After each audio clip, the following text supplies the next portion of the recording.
श्याम कहने लगे दामा,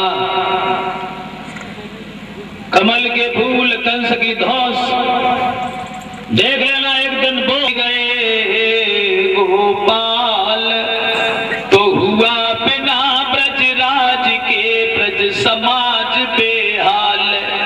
श्याम सुंदर भागे और काली देह में कूद गए। जब काली देह में गिर गए, मिलजुल करके दामा को सब गालियां देने लगे, तूने अच्छा नहीं किया। दामा भी अपने करनी पर काली देह में गिर गए।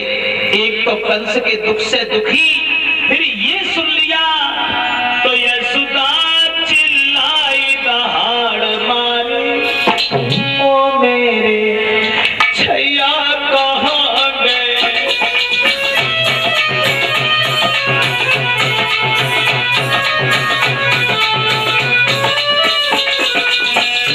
और बाबा ने सर पीट गई, मेरे कुंवर कन्हैया कहाँ गए।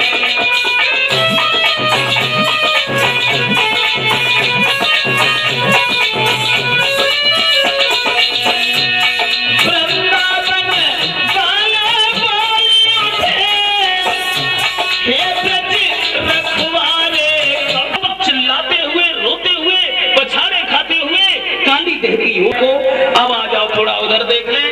कन्हैया जब चलते चले गए, पहुंच गए जहाँ कालिया नाग गहरी नींद में सो रहा है। बोलो तू जिसकी कहानियां सुना रही है, मैं तो उसी से मिलने आया हूँ, क्यों डर पा रही है? और अगर तुझे अपने पति की शक्ति पर घमंड है तो खड़ी खड़ी देख क्या रही? क्या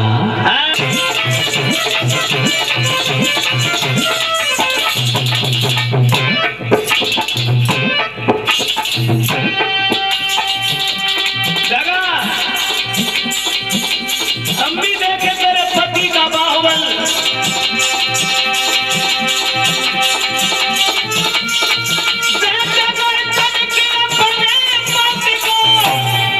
कुछ बात उसी से करना है, जब मरने कोई आया तो फिर मरने से क्या डरना है।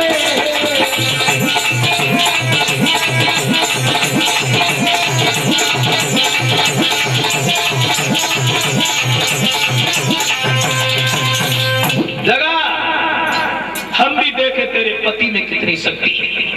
दूसरी नागिनियां बोली, बाजी वाह, जितना छोटा है उतना ही खोटा मालूम पड़ रहा है। अरे हमें तो इसलिए तरस आ रहा है, तुम बहुत छोटे हो और तुम बहुत सुंदर हो। जिस माँ ने तुम्हें जन्म दिया, तुम्हारे बिना कैसे जिंदा रहेगी। धीरे से निकल जाओ, मेरे पति की जग गए तो मैं नहीं बचा पाऊंगी। तुम पे तरस आ रहा है क्योंकि तुम छोटे हो। भगवान मुरलीधर कहने लगे, नागिनियां छोटा समझ रही है तू? क्या? हाँ, तू छोटा समझ रही है?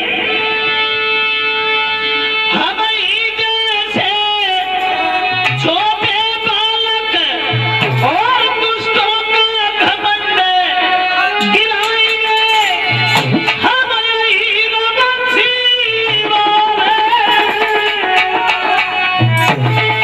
हम यही बंसी वाले ही बंसी तेरे द्वारा बजाएंगे।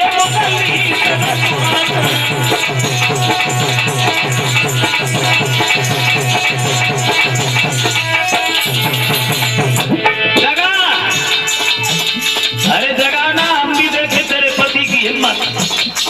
नहीं जगाओगी तो हमें जगाना आता है। आगे बढ़े, नाग के पास पहुंच गए, खड़े हो गए, खड़े रहे, खड़े रहे। इतना कहीं के नाग की पूछ दबाई, ओए भंगारी भरना हुआ उठोता मुसल्ला।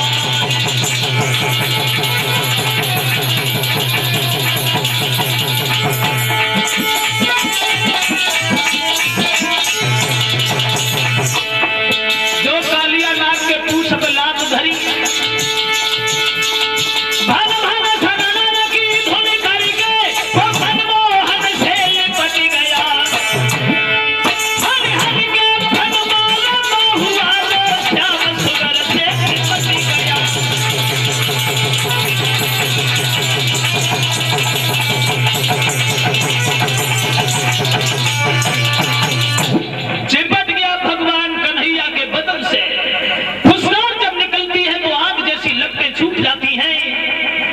मुरलीधर ने देखा हम तो गिर गए, अपने शरीर को इतना गर्म किया जो घबराए के काली दूरी हुआ, त्यों ही मोहन ने हाथ किया, धीरे से नथनी पिचका दी, झटकाली नाग को नाथ लिया। फन पे सवार हुए। अब जिस फन को कालिया नाग ऊपर उठाता है भगवान उसी के ऊपर पैर रख देते हैं। आग जैसी लपटें जो छूट रही थी वो तो धीरे धीरे गायब हो गई और कालिया नाग के मुंह से खून बहने लगा, जिससे यमुना का जल भी लाल होके बहने लगा। ऐसा ही नहीं, कालिया नाग की रुकी गई सांसें, तन कांपी उठो और आप ही ज्वाल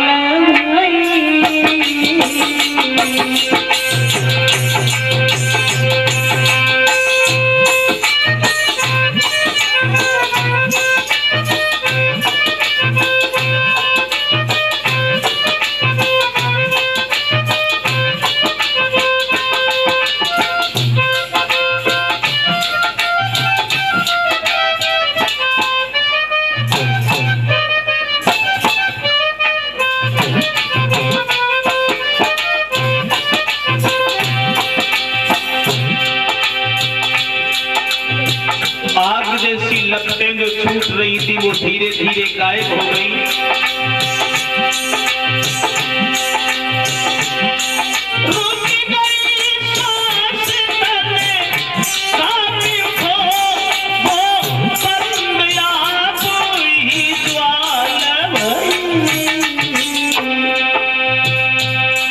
बह चला तूने उसके मुख से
लपटें धीरे धीरे गायब हो गईं और कालिया नाग के मुंह से खून बहने लगा, जिससे यमुना का जल भी लाल होके बहने लगा।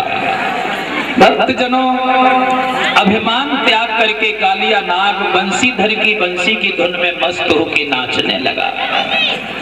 अंत में नागिनियां भगवान कन्हैया से प्रार्थना करती हैं और कहती हैं, प्रभु हमें माफ कर दो, हम लोग तामसी स्वभाव के हैं, इसलिए आपकी महिमा नहीं समझ पाए, आप हमारे पति को प्राणदान दे के छोड़ दें।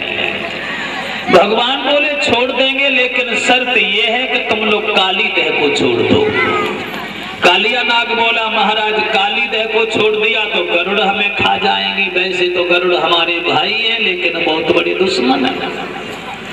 भगवान बोले, हमारे पैरों के चिन्ह तुम्हारे फन पे बन गए हैं, इसलिए गरुड़ तुमसे नहीं बोलेंगे। फन पर बिठाल करके भगवान को किनारे तक छोड़ने लाया। शिथिल शरीर जो इधर वृंदावन के लोग पड़े थे सब उठ करके भगवान के पास पहुंचते हैं। यशोदा ने भगवान को कलेजे से लगाया।